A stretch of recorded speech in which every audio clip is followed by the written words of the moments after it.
గురుభ్యో నమః. శ్రీమాత్రే నమః. ఏ నెలలో అయినా సరే 1, 10, 19 మరియు 28 తేదీలో జన్మించినటువంటి వ్యక్తులు ఒకటో నంబర్‌కు చెందినటువంటి వ్యక్తులు. అయితే మనము జ్యోతిష ప్రకారంగా చూస్తే సింహరాశిలో ఉన్నటువంటి స్వభావాలు, ఇక్కడ ఒకటో నంబర్‌కు చెందినటువంటి స్వభావాలు చాలా దగ్గరగా ఉండేటటువంటి అవకాశాలు ఎక్కువగా ఉంటాయి. వీరు చాలా మంచి వ్యక్తులు, మంచి ఉదార స్వభావం కలిగినటువంటి వ్యక్తులు, అలాగే చాలామందికి హెల్ప్ చేసేటటువంటి వ్యక్తులు.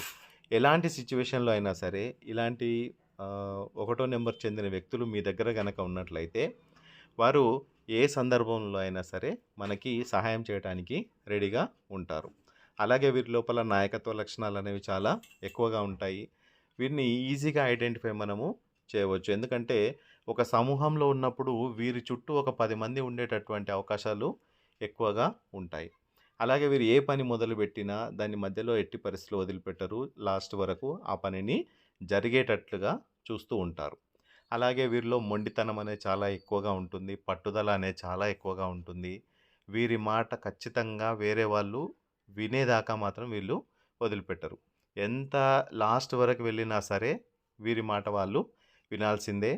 అలాగే వీరు చాలా మంచి మంచి పనులకి వీరి యొక్క ధనాన్ని వెచ్చించడం అనేది జరుగుతుంది. అయితే ఇలాంటి వాళ్ళు సమాజంలో జనరల్‌గానే వీరి లోపల నాయకత్వ లక్షణాలు ఉండడము, వేరే వాళ్ళకి హెల్ప్ చేయడం అనేది వీరి లోపల ఎక్కువగా ఉంటుంది. వీళ్ళు సూర్యుని చేత ప్రభావితమై ఉంటారు కాబట్టి వీరి లోపల ఉష్ణ ప్రభావం అనేది కొంచెం ఎక్కువగానే ఉంటుంది. వీరికి ఆహ్, జనరల్‌గా వస్తే కొంత ఉబ్బసము లేదా గ్యాస్ట్రిక్ ట్రబుల్ లాంటి చిన్న చిన్న ఏవన్నా వస్తే రావచ్చు తప్ప, చాలా మట్టుకైతే ఆరోగ్యంగానే ఉంటారు. వీరి లోపల మైనస్ పాయింట్ ఏముంటుందంటే కోపం చాలా తొందరగా రావటము. ఎవరినైనా సరే వీళ్ళు చాలా తొందరగా నమ్మడము. వీరి లోపల ఉండేటటువంటి మైనస్ పాయింట్స్. ఈ నెగెటివ్ పాయింట్స్‌ని వీళ్ళు తొలగించుకున్నట్లయితే వీరు ఎప్పుడు గూడా నంబర్ 1 లాగే ఉండే అవకాశాలు ఎక్కువగా ఉంటాయి.